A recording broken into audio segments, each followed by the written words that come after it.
I love children because you never quite know what's going to come out of their mouths. A cute story about a little 10-year-old girl who is arguing with her teacher about whether a human can be swallowed by a whale. Now, the teacher was emphatic, it can't be done, physically impossible, but the little girl persists, and she says to her teacher, you know, in the Bible, it says that Jonah was swallowed by a whale. Well, this infuriates the teacher, and she convinces the little girl even more. And finally, the little girl says, well, listen, when I get to heaven, I'm going to ask Jonah whether it's true. And the teacher looks at the little girl and says, well, what if Jonah doesn't make it to heaven? What if Jonah ends up in hell? The little girl says, well, then you ask him.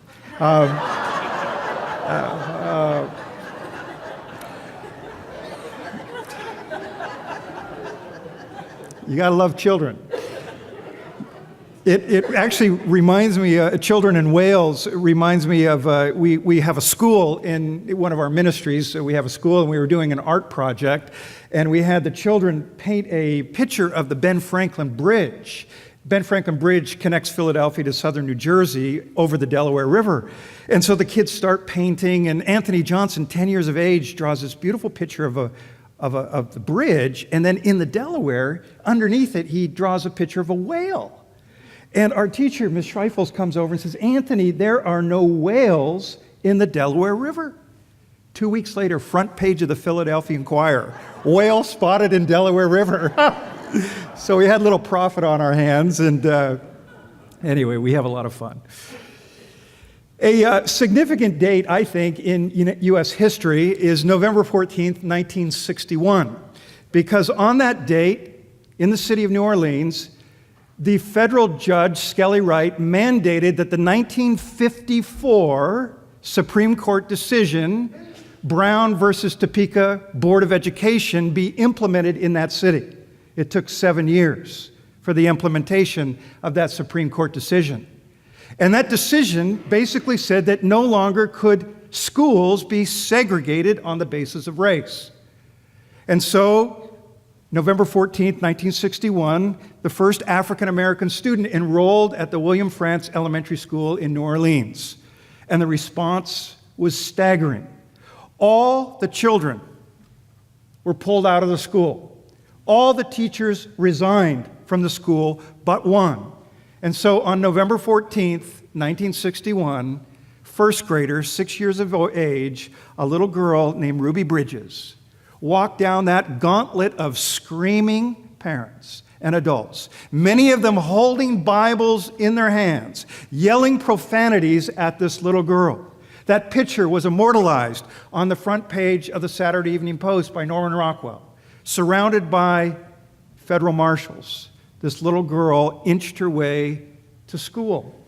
Well, there was a startup psychologist at Harvard University named Dr. Robert Coles, who watched this scenario unfold on television and was intrigued at how this little girl was handling this crisis. How was she processing this tension? So he got on a plane and came down and asked permission to start meeting with this little girl after school each day. And what he began to do was he asked her to draw pictures of what she was experiencing. And so every day, Ruby would come home, she would sit down with Dr. Robert Coles, and she would draw pictures of what she was processing. To his surprise, when she drew a picture of herself, it was small, incomplete, featureless. But when she drew pictures of the crowds that she confronted each day, they were large, overwhelming, full of features. One day, little Ruby was walking to school. She did something different. After she got through the heckling crowd, she walked up the steps, and she stopped at the top of the steps, and she turned and she mumbled some words at the crowd, which broke them into hysterics. That night, Dr. Cole said, Ruby, you did something different today when you got to the top of the steps. You said something. What did you say? And to his surprise, this little girl said, I simply prayed, Father, forgive them, for they know not what they do. And this agnostic professor from Harvard realized that one of the ways that this little girl was coping with this crisis was she was reciting this ancient Christian creed. Well, Coles began to notice something over the weeks, that the pictures began to change. And over time, Ruby's picture began to get larger and full of features. And the pictures of the crowd began to get smaller and featureless. And so one day, Cole sat down with Ruby and said, look at these pictures. They've changed over the last few weeks. Can you tell me what's going on? And this little 6-year-old girl looked at this Harvard professor and said simply this: when I started going to school this year, I thought I was wrong and they were right. But I've come to realize that I'm not wrong. They're wrong. And I'm right. I love that story because I think it articulates what I would call a gospel truth. Here's the truth. Fear makes us small. Fear makes us small as human beings, but when we confront our fear with courage and love, we grow as people. The gospel is always about bigness. Big hearts, bigger vision, bigger compassion. Fear makes us small. Confronting our fear with love and courage makes us bigger people. And as little Ruby confronted that crisis, she grew as a human being. So here's the question. What do we do with our fear? Because I don't know about you, every time I turn on the television these days, I am overwhelmed with what's going on. Government workers go to a Christmas party and they don't come home. Parisians sip lattes in cafes and they're gunned down. Planes drop out of the sky. Kids go to a disco in Orlando and don't come home. And I don't know about you, but every time I see this, I feel like it's beginning to affect my psyche. I remember my daughter's here this morning. She graduated last year from Azusa Pacific, just down the street. And so I came out to see her and my other kids. But last Christmas, we decided to do something with the family, and we went to see Star Wars.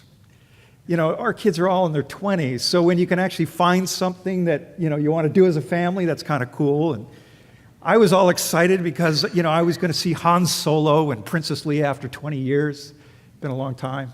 So we do it right. We pre-ordered the seats, and, we got the stadium seating and the surround sound. And we get there, and I'm on one end, my wife's on another. We got our 3 adult kids in the middle, and we've got our popcorn and drinks, and movie theater's packed, and it's just beginning to get dark in the theater. And all of a sudden, from the right door, comes in these 2 teenagers, and they're kind of wearing trench coats, and they have backpacks. And I just got to confess that my mind went to a place I'm embarrassed to say it went to. And all of a sudden, I start thinking, my goodness, there was no bag check. There was no metal detector. What if these kids pull out guns? What am I going to do? Am I going to cover my kids? Am I going to dive forward and tackle them? And I'm playing out all these scenarios. Am I alone? Fear. So I was really relieved 5 minutes into the movie when they pulled out their Doritos and Twizzlers, and we just enjoyed ourselves, and whew. But fear, what's happening? It's part of the human condition, is it not? I mean, whether we're a large mammal or just a small organism, when we're threatened, we respond in fear. It protects us. But there's a difference, isn't there, between fear as a warning and becoming our fears? What do we do? Now, I had a young woman on staff a few years ago. She was kind of one of these name it and claim it Christians. Nothing against them, but she reminded me, she said, Bruce, in the Bible, there are 360 verses that say basically, fear not. So Bruce, every time you're a little bit afraid, just recite one of those verses and you'll be okay. It didn't work. I'm reminded of that guy who goes out hiking and he's on a mountain and he falls off and he falls over a cliff and he's grabbing a root and he looks down 500 feet down, rocks, and he looks up and says, anybody up there? And this voice says, yes, I am the Lord your God. The guy looks down and says, well, what would you do? The voice says, well, let go. I'll surround you by 500 angels and lower you safely to the ground. Guy looks down, looks back up and says, anybody else up there?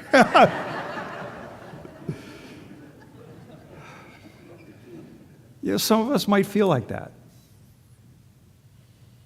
What do we do with our fear? Are we becoming our fears?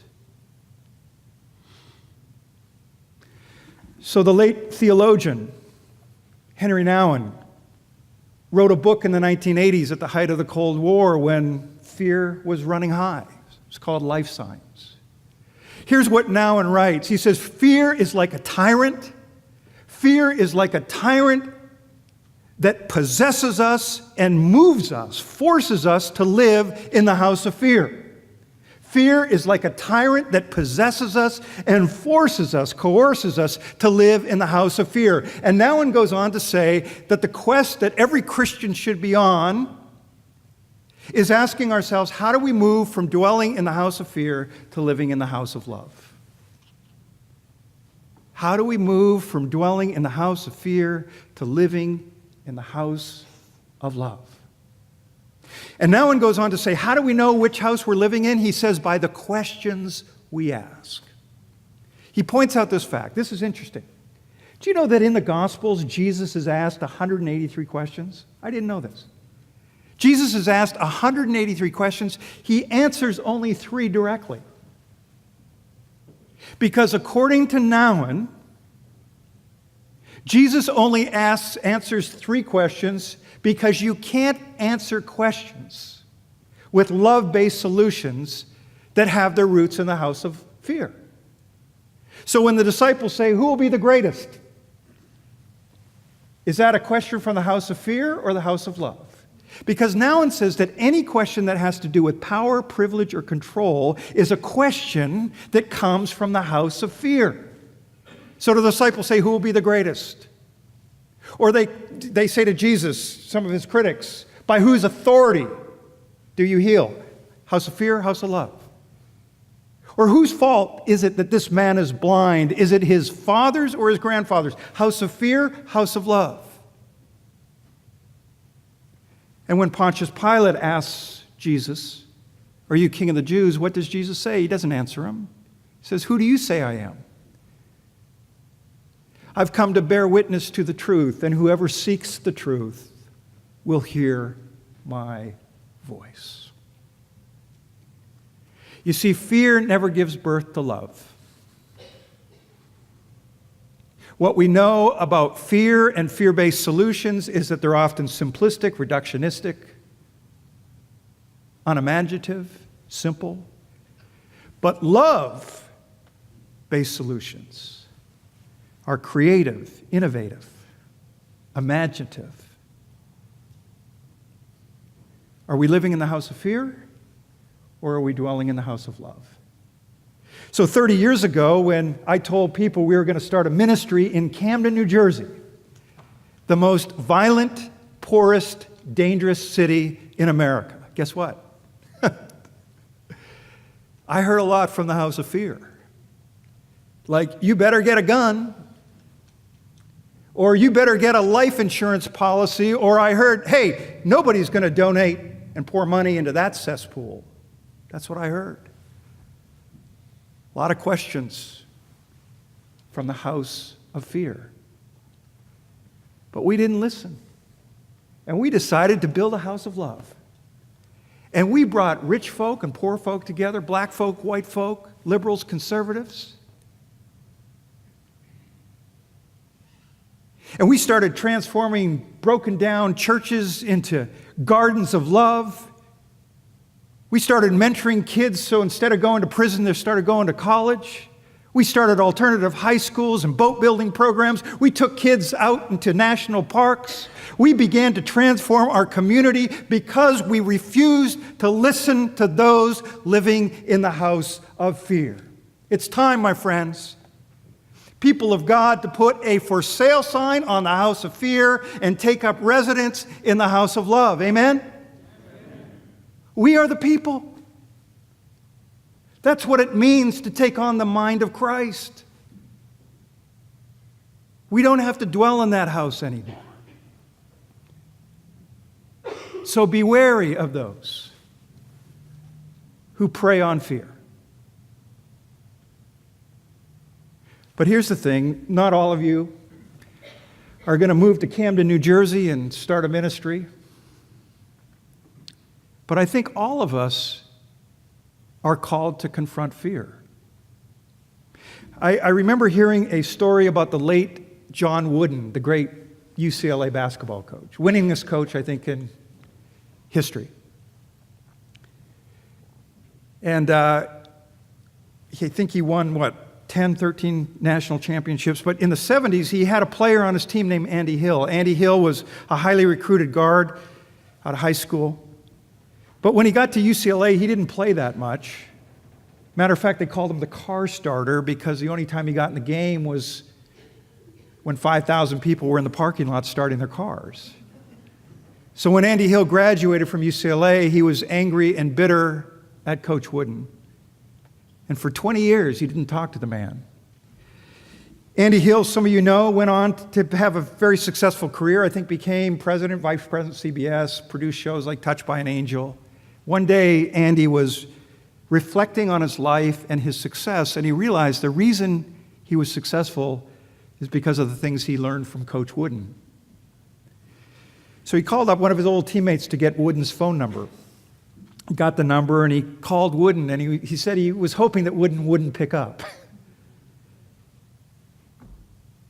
The phone rang once, twice, three times. Finally, on the fourth ring, Wooden, who is now late 80s, early 90s, picks up the phone. And Andy Hill says, "Coach, this is Andy."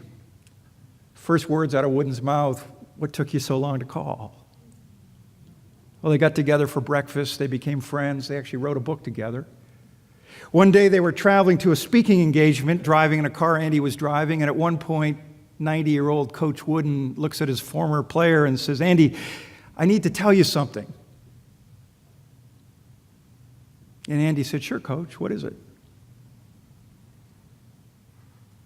And Wooden looked over at his former player and said, "Andy, I need to tell you that I love you." Well, there's kind of this awkward silence in the car, and they drive for a couple more miles. Andy pulls the car over to the side of the road, looks at this 90-year-old man and says, "Coach, I'm just curious. Why did you wait until now to tell me that you love me?"